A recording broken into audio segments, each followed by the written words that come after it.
Pak Kiai, ada anak durhaka kepada orang tuanya.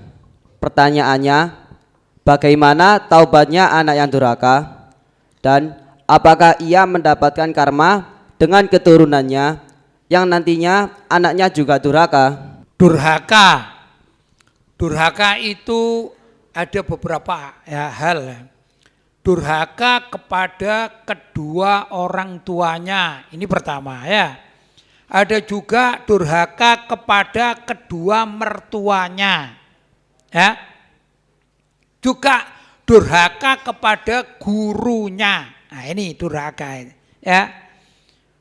Durhaka itu adalah anak yang melakukan perbuatan tidak menyenangkan, bahkan sampai menyakiti hati orang tuanya atau mertuanya atau gurunya. Itulah yang namanya durhaka. Jelas ya? Nah, bagaimana kalau ada anak durhaka ingin tobat? Itu pertanyaannya ya. Pertama dilihat siapa yang didurhakai, ayah ibu kandungnya ya, atau kedua mertuanya kalau memang sudah punya mertua. Ya, atau kepada gurunya. Dilihat dulu, kalau mereka yang didurhakai itu masih hidup, maka hendaklah segera datang, mohon maaf, minta ampun, di samping bertobat kepada Allah tentunya ya.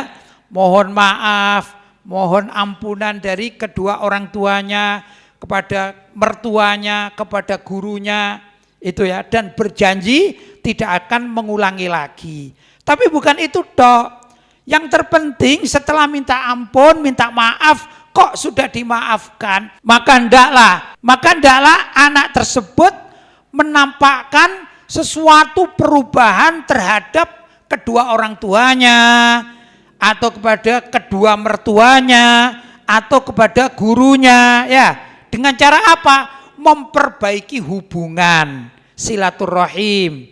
Kemudian bagaimana caranya agar kedua orang tuanya atau kedua mertuanya atau gurunya itu menjadi sayang kepadanya, perhatian, begitu. Bukan sekedar minta maaf kemudian menghilang selesai. Oh, itu bukan.